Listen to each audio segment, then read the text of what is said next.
You are no daughter of mine.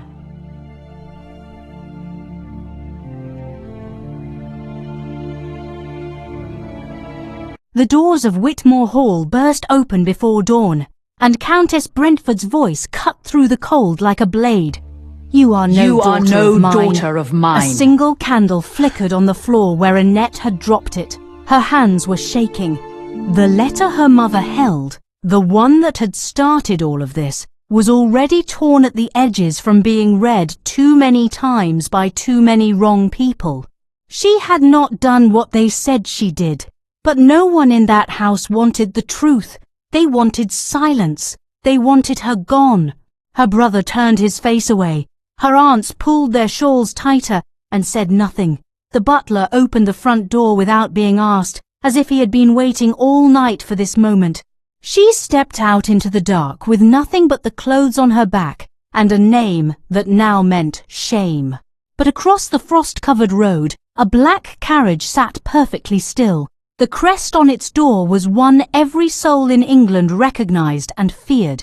Inside, half hidden by shadow, sat a man who had watched the whole thing from his window. The Duke of Grenfeld did not move. He did not speak. He simply looked at her standing alone in the cold, and then he knocked twice on the roof of his carriage. The door swung open. Now, before we go further, tell me this.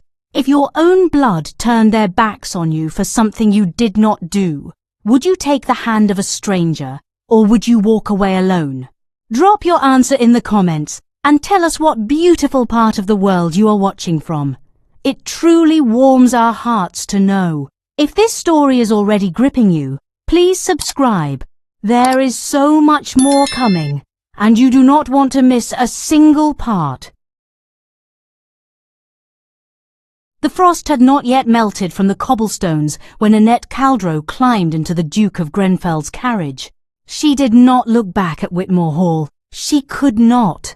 If she turned around, she knew she would see her mother still standing in the doorway, watching with cold eyes, making sure she truly left. So Anette kept her chin forward and her hands pressed flat against her knees, and she told herself that breathing was enough for now.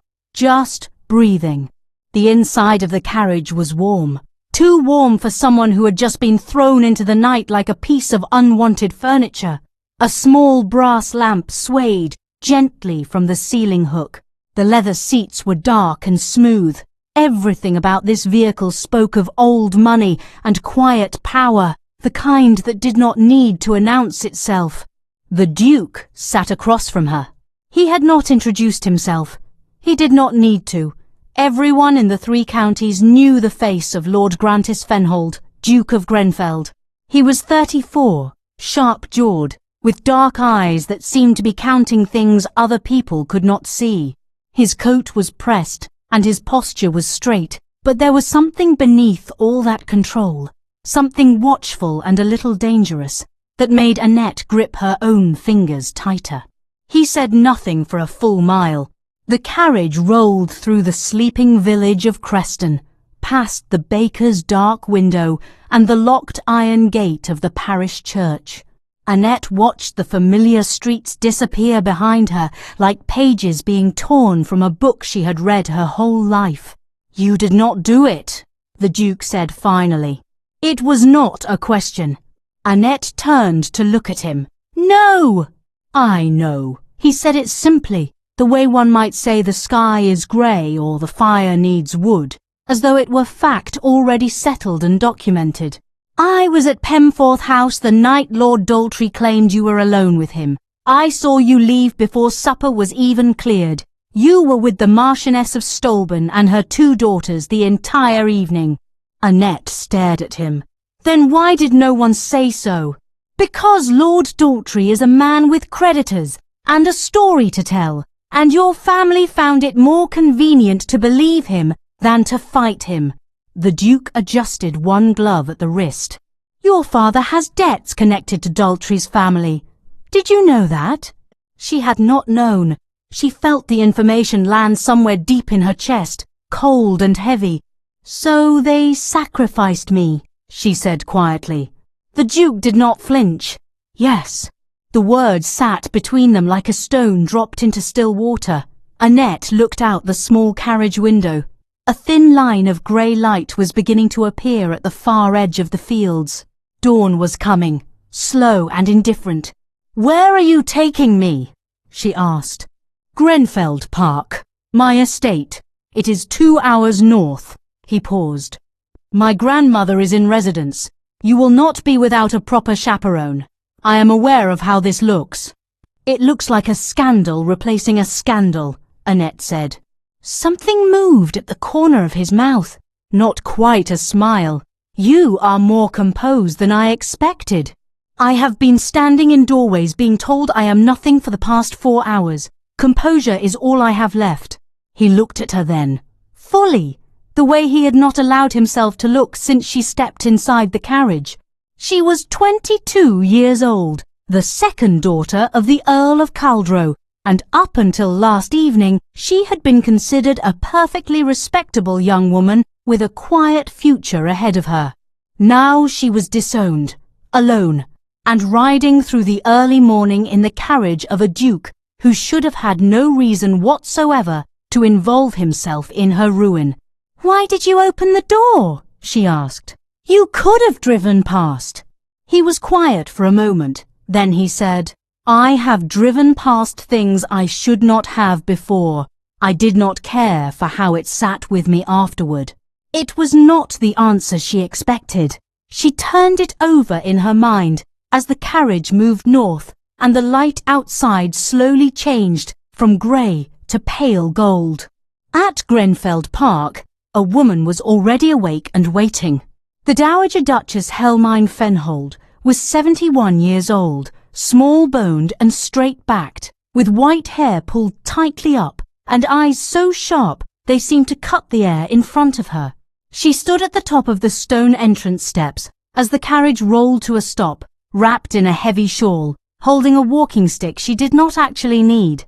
She looked at Anette as she stepped down from the carriage. She looked for a long time. "Caldrow's girl," she said. "Yes, Your Grace," Anette said. "I knew your grandmother. She had good teeth and terrible taste in friends."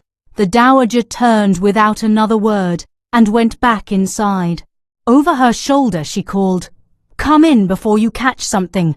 I will not have an illness in my house." Anette followed. The entrance hall of Grenfeld Park was enormous, with high ceilings and pale stone floors and portraits lining every wall. Generations of Fenholds stared down at her as she walked, all of them with those same dark, measuring eyes. A young housemaid named Petty appeared from a side corridor, moving fast and quiet the way well-trained servants always do. She took Annette's coat without being asked, and bobbed a curtsy. Behind her came the housekeeper, Mrs. Betrayal, a broad-shouldered woman with an efficient face who looked at Anette the same way she probably looked at leaking roof tiles, something requiring immediate practical management. "The rose room is prepared," Mrs. Betrayal said to the Duke. "Good," he turned to Anette. "You will rest. We will speak more this afternoon." Anette wanted to ask what there was to speak about. Her life had just been stripped away from her in the space of one evening. Her name was ruined. Her family had closed their door. What conversation could possibly address any of that by afternoon? But she was tired, bone-tired, in a way she had never felt before. So she followed Petty up the wide staircase without argument, and when the door of the rose room closed behind her and she finally sat down on the edge of the bed, she pressed her hands over her face and stayed very still for a long time. She did not cry. She would not allow it. Not yet. Downstairs, in the study that smelled of old leather and wood smoke, Lord Grantis Fenhold stood at his desk and read a letter that had arrived 3 days earlier and which he had not yet answered. It was from Lord Daltrey.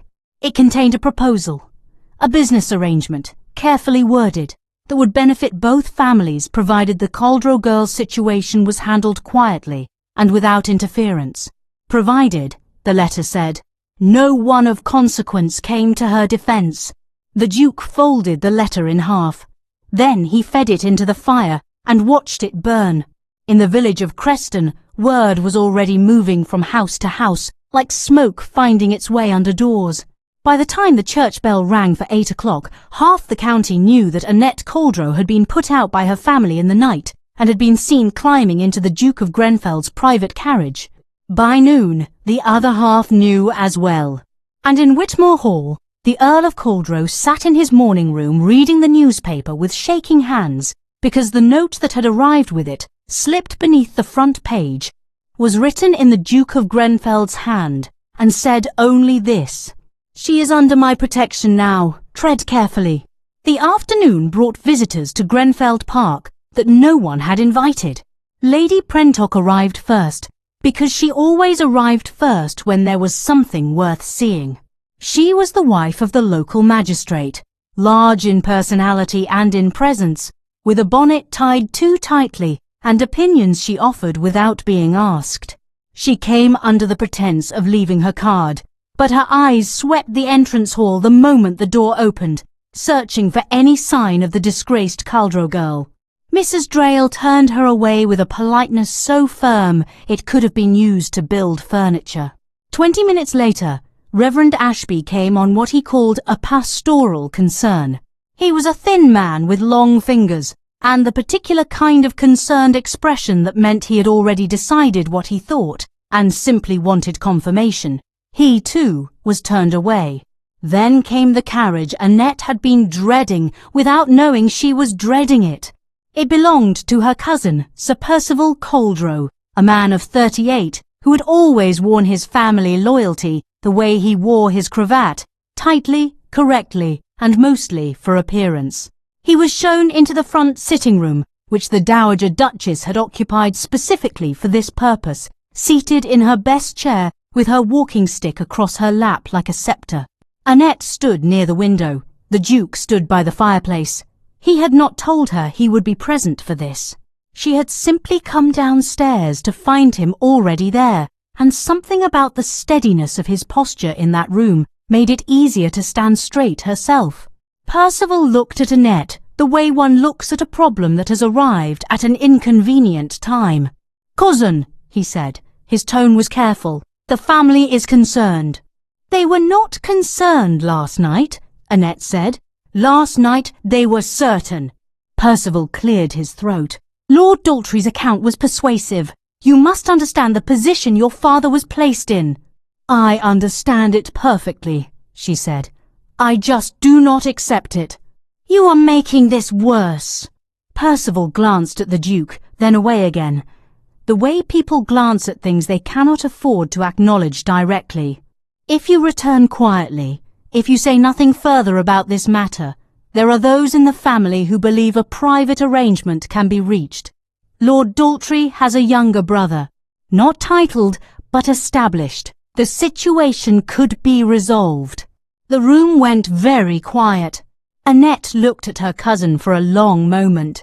"You are asking me to marry the brother of the man who lied about me." "I am asking you to be practical." "No." Her voice did not shake. She had not expected it to. "You are asking me to reward a lie with my entire life. The answer is no, Percival. It will always be no." Percival turned to the Duke. "Your Grace, surely you see the difficulty here. A young woman alone, a compromised reputation, your household's name now attached to hers. This cannot be what you intended." The Duke looked at him the way one might look at a particularly unimpressive piece of architecture. "What I intended," he said, "is exactly what has occurred. Miss Caldrow is here. She is safe, and she is under the protection of this house. If Lord Daltry, or anyone connected to him, believes otherwise, I am happy to make myself available to discuss it." There was something in the way he said the word discuss that made it sound like nothing close to a conversation. Percival left shortly after, with his card still in his pocket and nothing settled in his favour. The Dowager watched him go from the window and then made a sound of deep satisfaction. "Spineless creature," she said pleasantly. His father was the same way. That evening, Anette sat at the small desk in the Rose Room with paper and ink and tried to write a letter she did not know how to begin. It was addressed to her closest friend, Miss Ottoline Dravers, whose family lived one county east and who was perhaps the only person in Annette's life who had always told her the truth without softening it into something more comfortable. She wrote, "I am no longer at Whitmore. I am not certain what I am yet, but I am still here." She sealed it and gave it to Petty to post. Then she sat in the chair by the window and watched the long light of the evening settle over the Grenfeld gardens. They were immense gardens, formal and beautifully kept, with stone paths that curved between dark hedges and a reflecting pool at the far end that caught the sky like a mirror. She was still sitting there when a knock came at the door. It was not the Duke, it was the Dowager. The old woman came in without waiting to be invited, which Annette suspected she had not done in about 60 years. She sat in the other chair, as though it had been placed there specifically for her, arranged her shawl, and looked at Annette with those sharp eyes. "You are wondering why he helped you," the Dowager said. "Among other things," Annette said carefully. "He does not explain himself. Never has. It is one of his more frustrating qualities." The Dowager paused. "But I will tell you what I know. 3 years ago, Grantis watched a young woman, the daughter of his father's friend, be ruined by a rumour that was equally false. He was in a position to speak. He did not. He was 26 and concerned with appearances and thought someone else would do what needed doing." She straightened the edge of her shawl. "No one did. The girl left England entirely. Last he heard, she was somewhere in Portugal." Another pause. "He has not forgiven himself." Annette looked at the Dowager. "So I am his correction." "You are not a correction. You are a person." The old woman's voice was firm. "But yes, when he saw you standing in the cold outside your family's house, something in him decided it would not happen again, not where he could stop it." Annette turned back to the window. The reflecting pool had gone silver in the fading light. "What happens now?" she asked. "That," the Dowager said, rising, "depends entirely on what you decide you are." She left as she had entered, without ceremony. The question stayed in the room long after she was gone. By the following morning, the story had reached London. It arrived in drawing rooms and at breakfast tables, carried by letters, and by the swift invisible network of people who make it their profession to know things. Lady Prentock had written to her sister in Mayfair. Reverend Ashby had spoken to a colleague. Percival Caldrow, rattled and resentful, had said more than he intended at his club the previous evening. The shape of the story, by the time it circulated through enough mouths, had shifted into something almost unrecognizable. Some versions had Annette arriving at Grenfeld Park in tears. Some had her arriving triumphant. Some added details that had never happened at all. The one consistent element in every version was the Duke, who had opened his carriage door, who had taken her in, who had, in the language of society, claimed her. That word, claimed, settled over everything, like weather. In London, Lord Daltrey read the accounts over his morning coffee and felt something tighten at the back of his neck. He had not expected Grenfeld to move. He had counted on the girl being quietly absorbed into obscurity. A Caldrow daughter without her family's backing was nothing. But a Caldrow daughter with Grenfeld's name attached to hers was a different problem entirely. He sent a letter to his solicitor. He sent another to the Earl of Caldrow.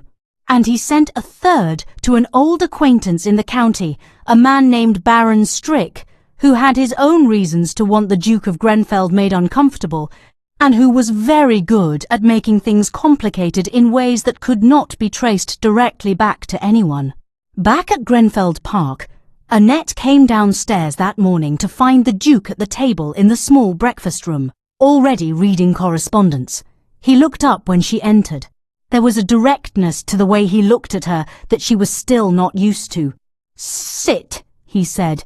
It was not unkind. It was just the way he spoke.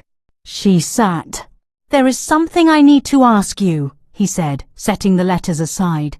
"And I need you to answer honestly, not the way you think I want to be answered." "I have no idea what you want," she said. "So honesty is all I have." "Good." He folded his hands on the table.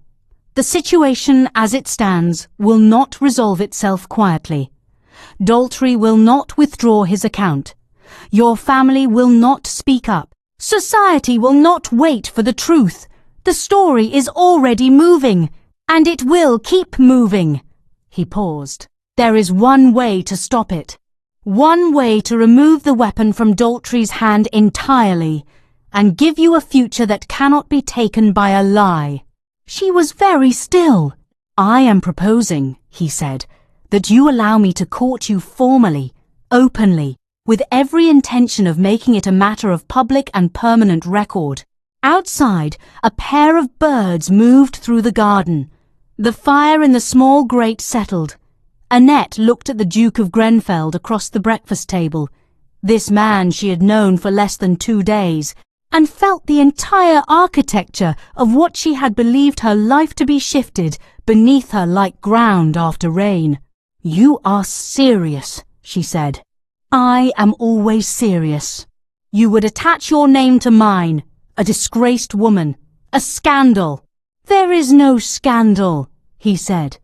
"I was there. I know what happened, and I intend to make certain that everyone else knows it too." She looked at him for a long moment. "And if I say no?"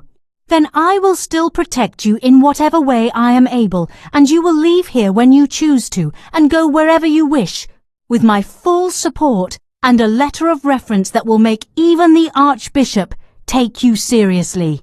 He did not look away. "But if you say yes, you will not be walking this alone." The birds outside had gone quiet. Annette thought about the night before, standing in the dark with nothing. She thought about her mother's face, hard as a winter stone. She thought about Percival offering her a life built on someone else's lie. Then she thought about the letter she had written to Ottoline. "I am still here. I will think about it," she said. "That," said the Duke, and something in his voice had changed very slightly, "is the most reasonable thing anyone has said to me in weeks." Ottoline Dravers arrived at Grenfeld Park on the 3rd day, unannounced and entirely unapologetic about it. She came in a hired coach because her own family's carriage was being repaired, and she arrived with a travelling bag, a sharp tongue, and the kind of loyalty that does not ask permission before showing up. She was 24, taller than most women in any room she entered, with copper-brown hair always escaping whatever arrangement her maid attempted, and a habit of saying exactly what she thought 3 seconds before deciding whether she should. Mrs. Drayle opened the front door and looked at her. Ottoline looked back. "I am here for Anette Caldrow. Do not tell me she is unavailable. I have been in a coach since 4 this morning, and I am not in the mood for careful wording." Mrs. Drayle stepped aside. Annette heard the voice from the landing above and was already moving before Ottoline reached the top of the stairs. They stood facing each other for a moment, and then Ottoline grabbed both of Annette's hands and held them tight. "Tell me everything," Ottoline said. "Leave nothing out. Start from the letter." "So," Annette told her, "all of it. The letter that Lord Daltrey had circulated, the one claiming she had met him privately and willingly at Pemforth House, the way it had spread through the county like fire through dry grass.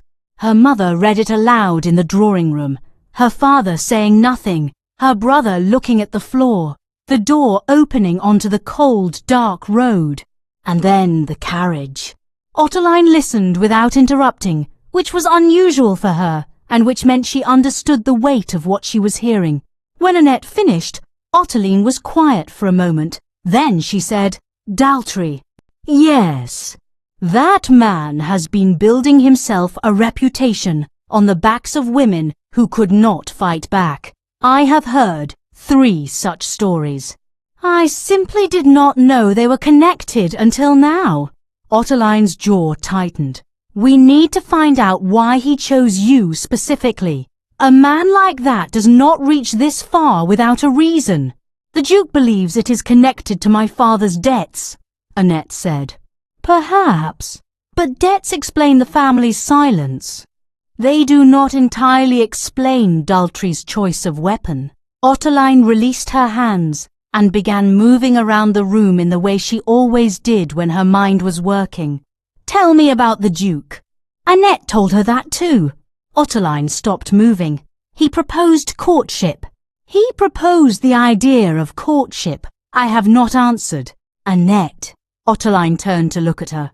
The Duke of Grenfeld, one of the most deliberate and private men in the country, opened his carriage door in the middle of the night and then proposed formal courtship within 48 hours. Do you understand what that means in terms of what he is willing to risk? I understand what it means socially, Anette said carefully. I am less certain what it means to him personally. Then find out, Ottoline said, because a man who moves that quickly either has very good reasons or very deep feelings, and in my experience, those two things are rarely separate. That afternoon, the Duke's solicitor arrived from London. His name was Mr. Cabell, a thin, quick man who carried his leather case with both hands and spoke in precise sentences with no wasted words. He was shown into the Duke's study, and the door was closed. Anette knew from Petty, who knew from the footman, who had overheard half a sentence in the corridor, that the visit concerned Lord Daltry. What she did not know, and what the Duke chose not to tell her yet, was what Mr. Cabell had brought with him. It was a document, signed, witnessed, and dated 2 weeks before the night of the Pemforth House gathering. It was an agreement between Lord Daltry and a money-lending firm connected to 3 other noble families, one of which was the Caldrow family. The agreement stipulated that certain debts would be cleared in exchange for certain social outcomes. The language was careful and indirect, but Mr. Cabell had spent 30 years reading documents that said one thing and meant another. He arranged it in advance, Mr. Cabell said quietly, setting the paper on the desk. The story about Miss Caldrow was not invented after the fact. It was planned before the evening began. The Duke looked at the document for a long time without speaking. Where did this come from? He asked. A clerk who worked for the lending firm and recently found himself dismissed without reference. Mr. Cabell said. He came to me because he had heard you were involved. He wants nothing in return except that the document be used. It will be used, the Duke said. After Cabell left, the Duke stood at his study window and looked at the garden below. Anette was walking the stone path near the hedges with her friend, the two of them deep in conversation. He watched them for a moment, not because he was observing her, but because something about the simple fact of her being there, upright, still moving, still choosing to be present rather than crushed, held his attention in a way he did not entirely know what to do with. He turned back to his desk. He had 3 letters to write, and none of them were gentle. The first was to the Earl of Caldrow. It contained a summary of Mr. Cabell's findings and a single request, a meeting, within the week, at a location of the Earl's choosing. It was worded politely. It was not a request. The second was to Lord Daltry directly. It contained no summary and no request. It contained only the date of the document, the name of the lending firm, and the following sentence. I suggest you choose your next action with great care. The third letter was the one that required the most thought. It was addressed to the Marchioness of Stolben, the woman who had been with Anette the entire evening at Pemforth House, and who had said nothing publicly since the scandal broke. The Marchioness was a careful woman. She had daughters of her own to protect. She had chosen silence because silence felt safe. The Duke wrote to her for 2 full pages. He was respectful. He was honest. He told her what he knew, what he had, and what the truth would cost if it continued to be withheld. He did not threaten. He simply made the cost of silence very clear, and the cost of speaking very manageable. He sealed all 3 and sent them by courier before dinner. Dinner that evening was the first time all 4 of them sat at the same table. The Duke, the Dowager, Anette, and Ottoline. The Dowager had taken one sharp look at Ottoline over tea, and declared her sensible, which from the Dowager was the equivalent of a lengthy letter of praise. The table was long enough for 10, but set only at one end, which made it feel almost intimate. Candles in silver holders, simple food, well made. Ottoline ate with the focused enthusiasm of someone who had been in a coach since 4 in the morning. The Dowager watched her with something approaching approval. "Your family is from Harwick?" the Dowager asked. "Yes, Your Grace. My father is Alderman Dravers. He breeds horses and argues with the local government, mostly the latter these days. I knew a Dravers once, made excellent decisions until he didn't." The Dowager sipped her wine. Most people are like that. The Duke said very little at dinner. He ate, he listened, he answered when addressed, but twice, without appearing to mean to, his attention moved to Anette. Once, when she laughed at something, Ottoline said, quietly and briefly, as though she had surprised herself. Once when she paused mid-sentence and looked at the candle flame with an expression he could not entirely name. Each time, he looked away before anyone noticed. After dinner, as the Dowager and Ottoline moved to the sitting room for tea, Anette stopped in the corridor. "Lord Grenfeld," she said. He turned. "The letters you sent today," she said. "Petty told me there were 3. I did not ask her who they were addressed to, but I want to know what is happening, not as someone you are protecting, as someone who has the right to know." He looked at her in the corridor light. "You are right," he said. "Come to study. I will tell you everything." He did. He showed her the document. He watched her face as she read it, and saw the moment the full shape of what had been done to her became clear. Not an opportunistic lie. Not a misunderstanding spun out of proportion. A plan. A deliberate, premeditated plan, agreed upon and signed before she had even arrived at Pemforth House that evening. She set the paper down on the desk very carefully. "He decided to destroy me," she said, before he had ever even spoken to me that night. "Yes, my father signed this. His firm did.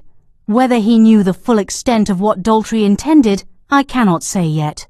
She was quiet for a long moment. "Does it matter? He still put me out." The Duke did not offer her a comfortable answer because there was none. "No," he said, "it does not change what he did." She looked at the document one more time. Then she looked at the Duke. "My answer is yes," she said. He was very still. "To the courtship?" "Yes." Her voice was steady. "Not because I am afraid, or because I have no other choice. I have other choices. I see them clearly. I am saying yes because what you are doing here, what you have done already, is the first honest thing anyone has offered me in a very long time. And I would rather walk into something real than run away from something false." The fire in the study grate shifted and settled. "Then we begin tomorrow," he said.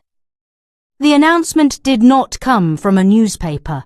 It came from the Duke of Grenfeld himself, delivered in person at the weekly gathering of the Creston Parish Council, which was attended by every significant family in the surrounding area, and which had never before been graced by a duke showing up unannounced on a Tuesday morning.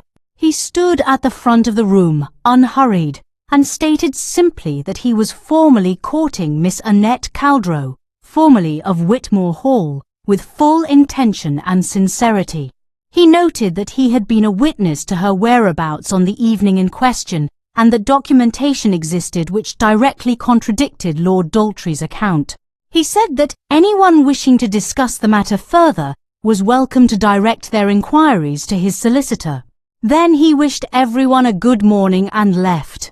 The silence he left behind lasted approximately 4 seconds. Then the room erupted. Lady Prentock nearly knocked over her chair.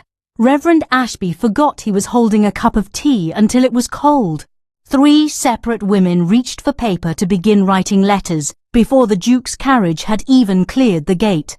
By evening, the news had moved faster than anything Creston had produced in a generation.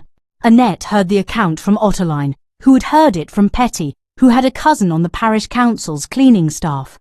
She sat in the window seat of the Rose Room and listened, and when Ottoline finished, she was quiet for a long moment. "He did not warn me he was going to do that," she said. "No," Ottoline agreed. "He did not warn anyone. That was rather the point." There was something overwhelming about it. Not the gesture itself, though that was more than she had words for. It was what it meant in practical terms.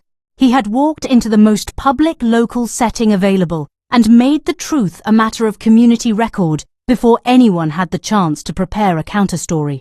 He had taken the weapon out of Daltrey's hand in broad daylight, in front of witnesses, and he had done it without asking her permission because asking would have given the opposition time to move. It was brilliant. It was also, she thought, a little maddening. She decided to tell him so. She found him in the library, which was on the ground floor at the back of the house, and which smelled of old pages and the particular kind of quiet that only rooms full of books seem to produce. He was at the large table near the window, reading something, and he looked up when she entered. "You did not tell me," she said. "No," he agreed. "I would have liked to know." "You would have argued with the approach," he said, "and the approach was correct." She stood in the middle of the library and looked at him. He looked back at her, patient, not defensive, waiting to see what she would do with her objection. "Yes," she admitted. "I probably would have argued." "You can argue now if you prefer," he said. "It will change nothing, but I find I do not entirely mind when you push back." She was not sure what to do with that. She sat down in the chair across the table from him instead. "What happens next?" she asked. "Daltrey will respond. He has no choice. I have made his lie a public matter, and he cannot let that stand without a fight." The Duke set down what he was reading. "Baron Strick will likely become involved. He and Daltrey have been connected for years. Strick has a longer reach socially and considerably less to lose. He will be the sharpest problem." "What kind of man is Baron Strick?" she asked. The Duke considered this for a moment. "The kind who does damage quietly and then stands at the edge of the wreckage looking sympathetic." Annette absorbed that. "And my father. Have you had a reply to your letter?" "Not yet. I expect one within 2 days." She nodded slowly. Outside the library window, the gardens were fully lit by afternoon sun. Everything looked deceptively peaceful. "I want to do something," she said. "I do not want to sit in this house being managed. I have been managed my entire life, and look where that delivered me." He looked at her with that particular directness she was slowly becoming accustomed to. "What do you want to do?" "I want to speak to the Marchioness of Stolben myself. Before she answers your letter, I want to ask her directly, woman to woman, to tell the truth.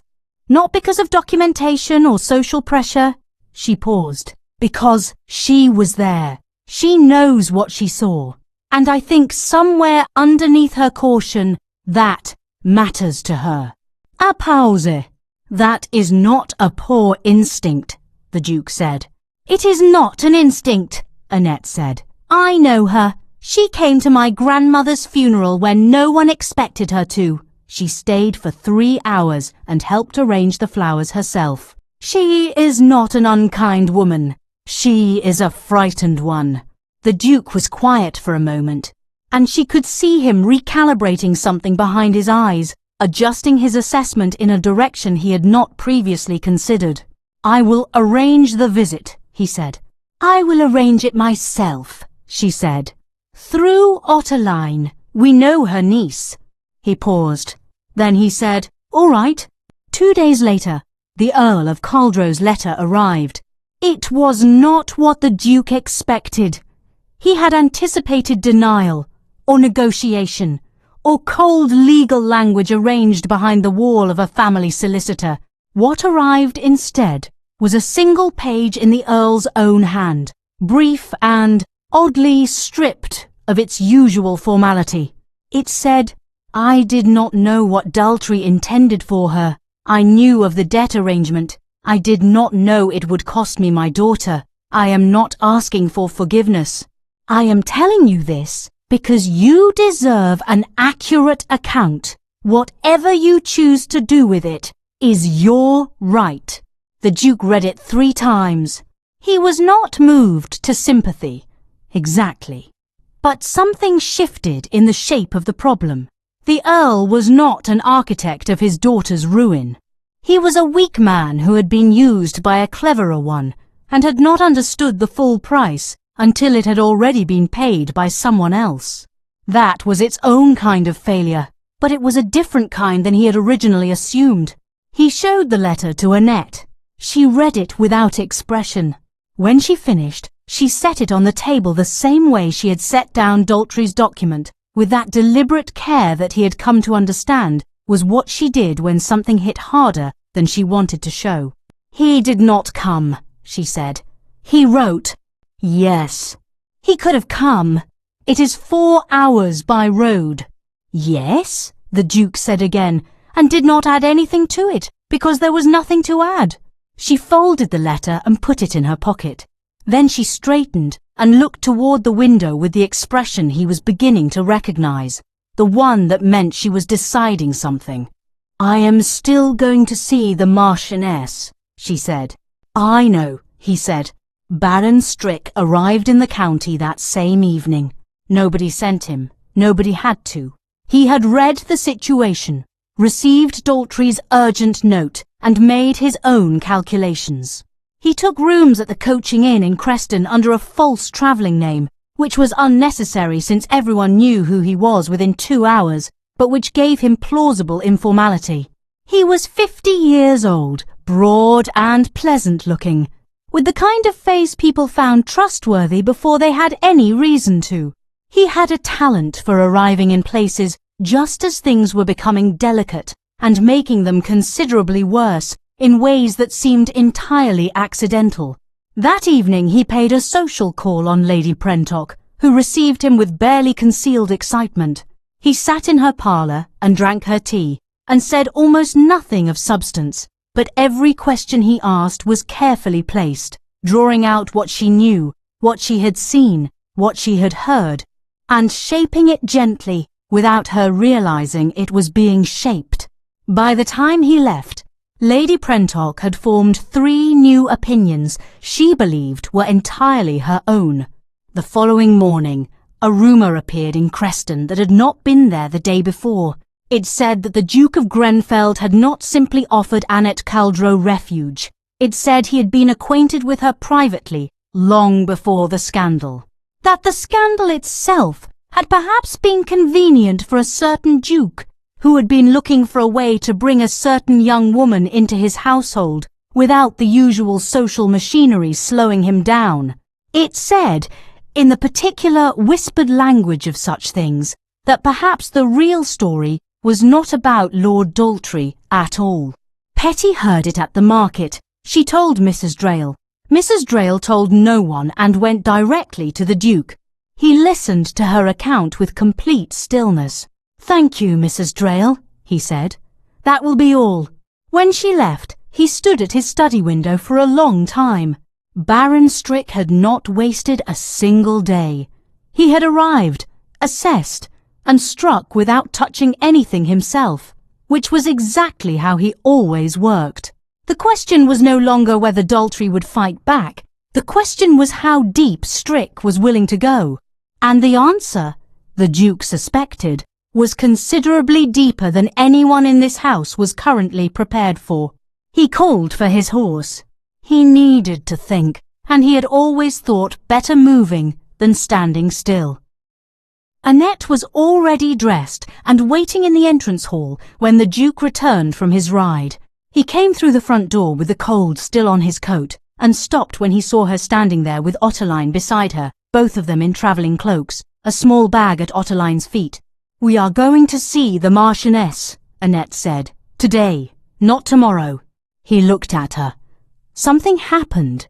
The rumour reached us an hour ago." Her voice was level, but her eyes were not. "If Strick is already reshaping the story, then every day we wait is another day the new version takes root.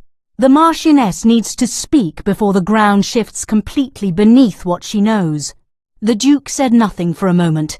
Then he turned to his footman. "Have the carriage brought round." "I said I would arrange this myself," Anette said. "You will," he said. "I am simply ensuring you arrive safely. Strick is in this county and he is not predictable. I will not send you down an open road without someone who can deal with whatever he places in the way." She looked at him for a moment, measuring the difference between being managed and being protected. She was learning there was one. "Fine," she said, "but I speak to her alone." Agreed. The Marchioness of Stolben lived at Farrand House, a large ivy-covered property set back from the main road behind a long gravel drive lined with old elm trees. It was the kind of house that had been beautiful for so long it had stopped trying to prove it. They were shown into a pale sitting room where the Marchioness was already standing, which meant she had seen the carriage arrive and had chosen to be on her feet for this. Lady Morthwyn Stolben was 56, silver-haired, and carried herself with the particular posture of a woman who had spent decades being correct in a world that rewarded correctness heavily. She looked at Anette. She looked at the door through which the Duke had not entered. "He stayed outside," Anette said. Something in the Marchioness's shoulders eased by a fraction. "Sit down, child." They sat. For a moment, neither spoke. A clock on the mantel measured the silence in small, even beats. "You were there," Anette said finally. "The whole evening. You saw me arrive at your niece's party. You saw me at supper. You saw me leave before the last course was cleared. You were 3 feet away when Lord Daltrey spoke to me in passing, for less than 2 minutes, in front of 6 other people." The Marchioness looked at her hands. "You have daughters," Anette said, quietly, without accusation. "I understand what silence costs when you have daughters to protect. I am not here to force you.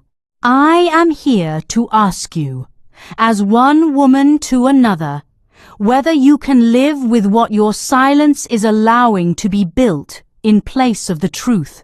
The clock continued its counting. "Daltrey sent a man to see me," the Marchioness said at last, 3 days after the story broke.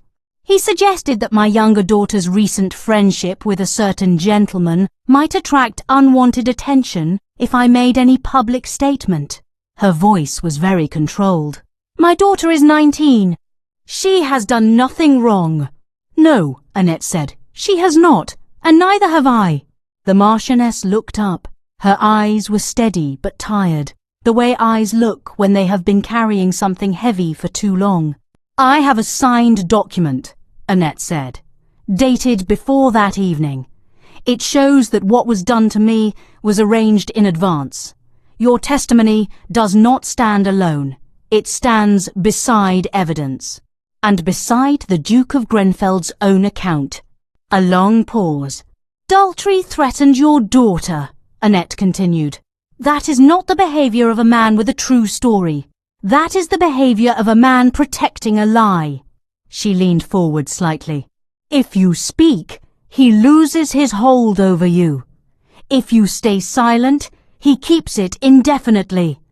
He will always have something to say about your daughter. That is how men like him maintain their position." The Marchioness was very still. Outside the window, the elm trees moved slowly in the wind. "What do you need from me?" the Marchioness asked. Anette felt something loosen in her chest, quiet and enormous, a written statement, witnessed, submitted to the Duke's solicitor, describing what you saw that evening, exactly as it occurred. And my daughter? Lord Daltrey's leverage disappears the moment he is publicly discredited, Anette said. Men who lose their credibility lose their weapons. The Marchioness stood and walked to the writing desk near the window. She stood there for a moment with her hand resting on the surface. Then she sat, drew out paper, and picked up her pen. Anette watched her write and did not speak again. When it was done, witnessed by the Marchioness's own housekeeper, Anette carried the sealed statement out of Farrand House and down the front steps to where the Duke was waiting beside the carriage. She held it out to him. He took it. He looked at it. Then he looked at her. "You did that," he said. "She did that," Anette said. I only reminded her of what she already knew. On the road back to Grenfeld Park, Ottoline fell asleep against the carriage wall within 20 minutes, which was completely characteristic of her. Anette sat across from the Duke in the quiet and watched the late afternoon countryside pass. "Tell me about the woman in Portugal," she said. He looked at her. "Your grandmother told me," she said, "that there was someone you could have helped and did not." He was quiet for a moment. "Her name was Miss Bray. She was 20. The rumour that destroyed her was about money, not reputation in the way yours was, but the effect was identical.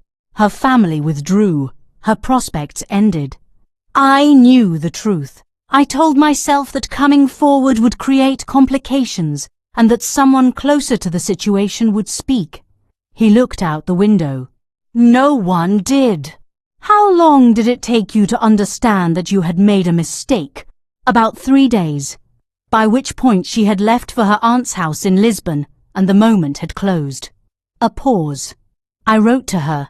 She replied once, very briefly, to say she was well. I do not think she was." Anette considered this. "You have been carrying that for 3 years." "I have been carrying the decision I made in those 3 days, yes."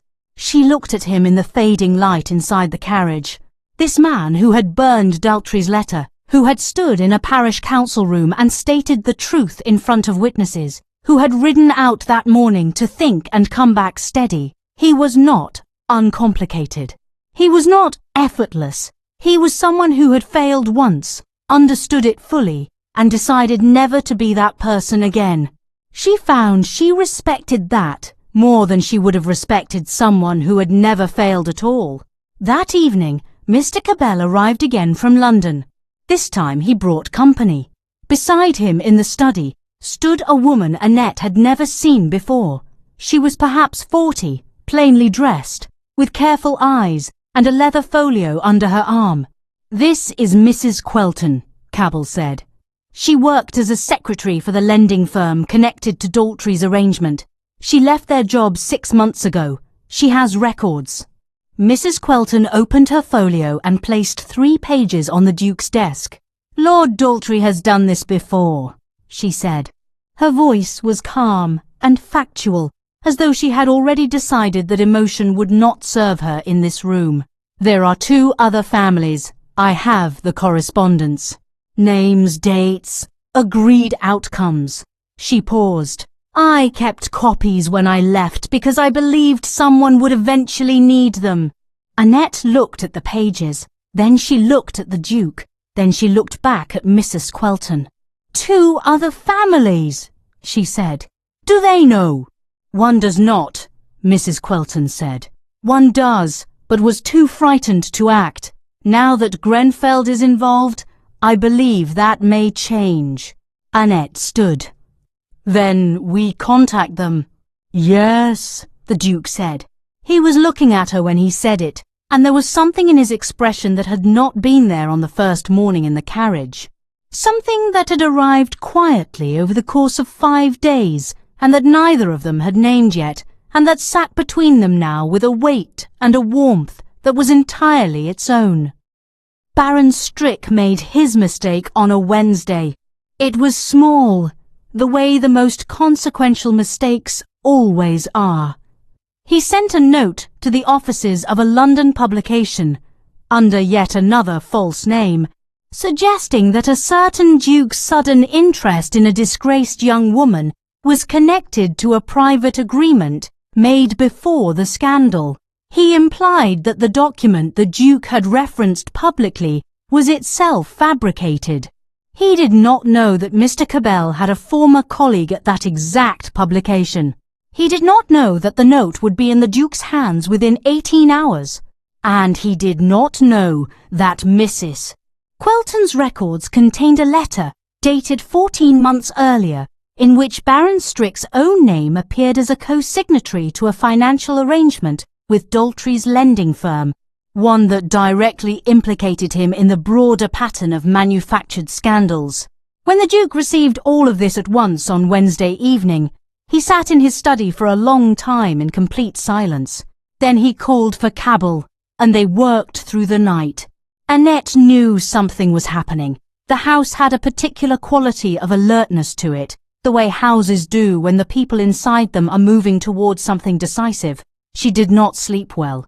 She sat in the rose room in the dark and thought about the two other families Mrs. Quelton had mentioned, and about Miss Bray in Lisbon, and about her own mother's face in the doorway of Whitmore Hall. She thought about what it meant to be believed.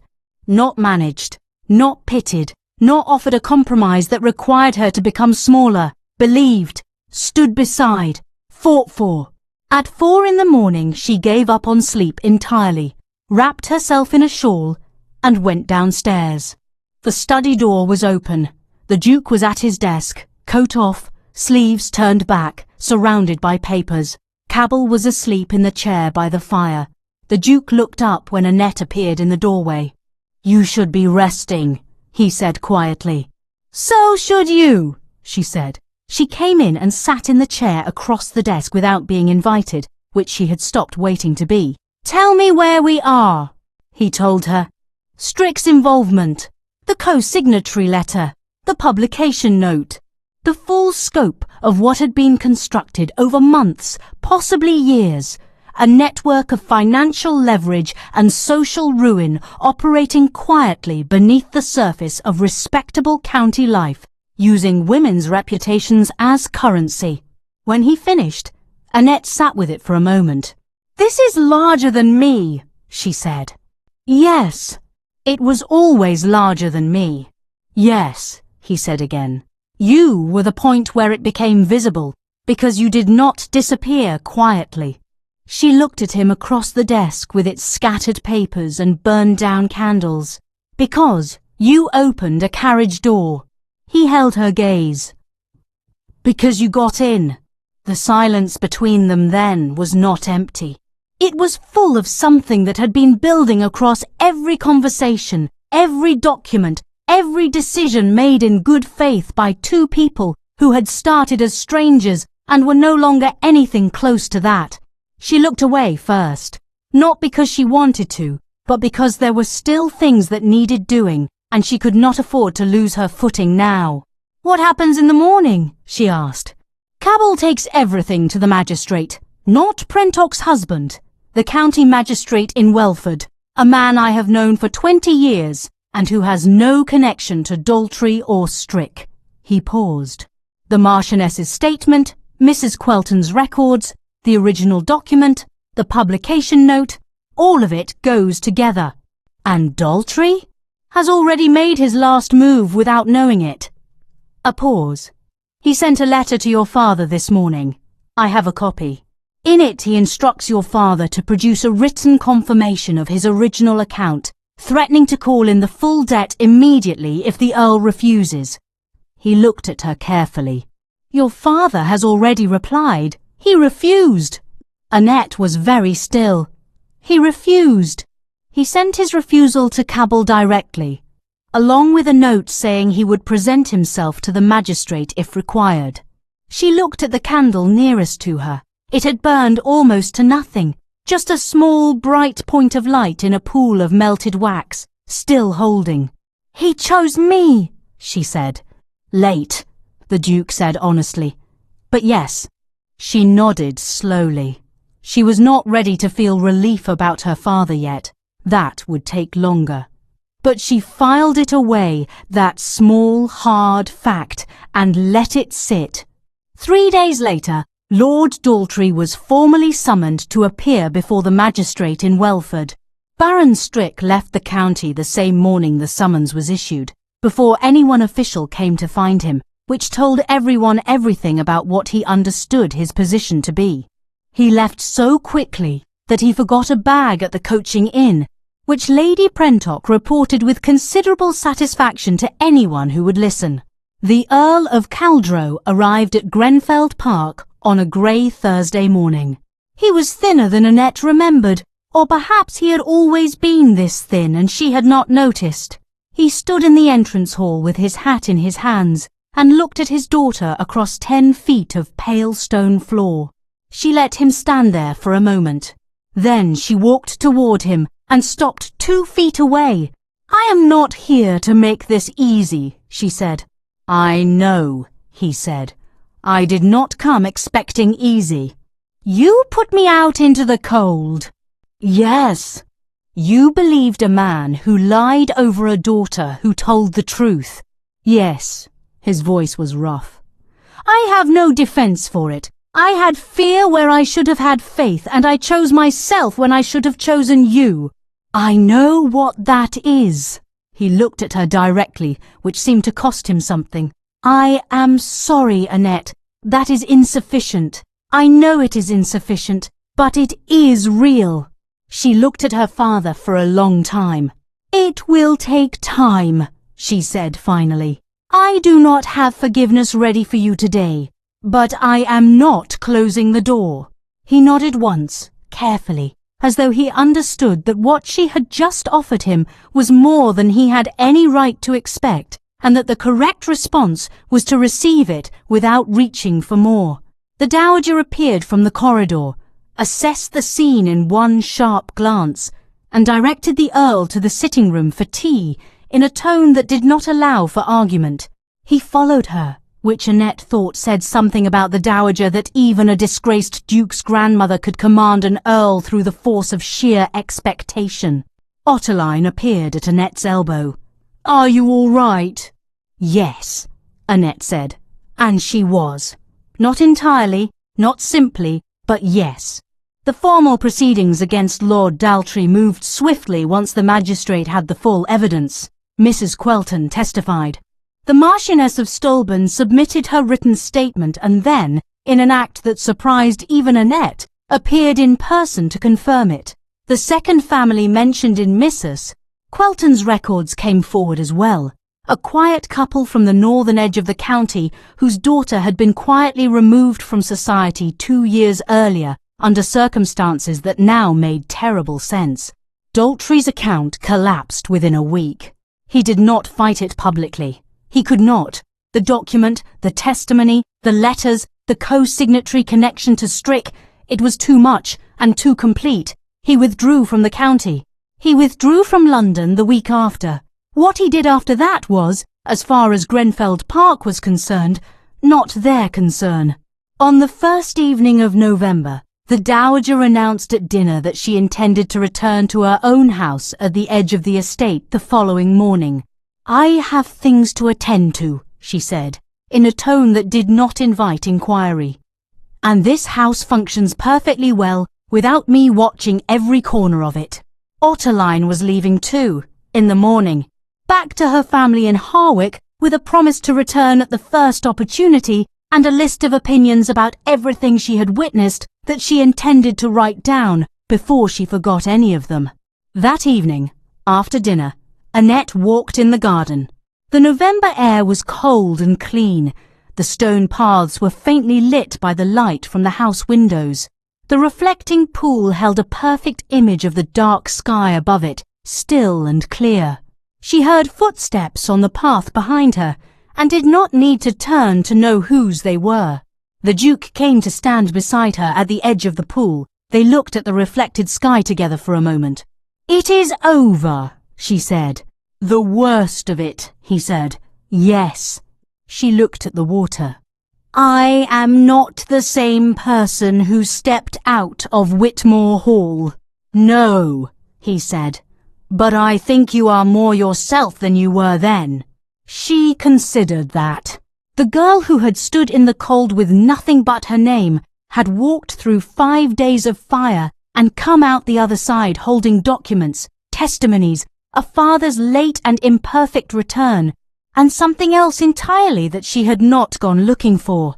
Lord Grenfeld, she said. Grantis, he said quietly. She paused. Grantis. It was the first time she had used it. It settled between them like something placed carefully on a surface it belonged to. What do you want? Not from this situation, not from the courtship as a social strategy. What do you actually want? He was quiet for a long time, long enough that a lesser man might have lost his nerve. This, he said, precisely this. You, in this garden, asking me that question without softening it.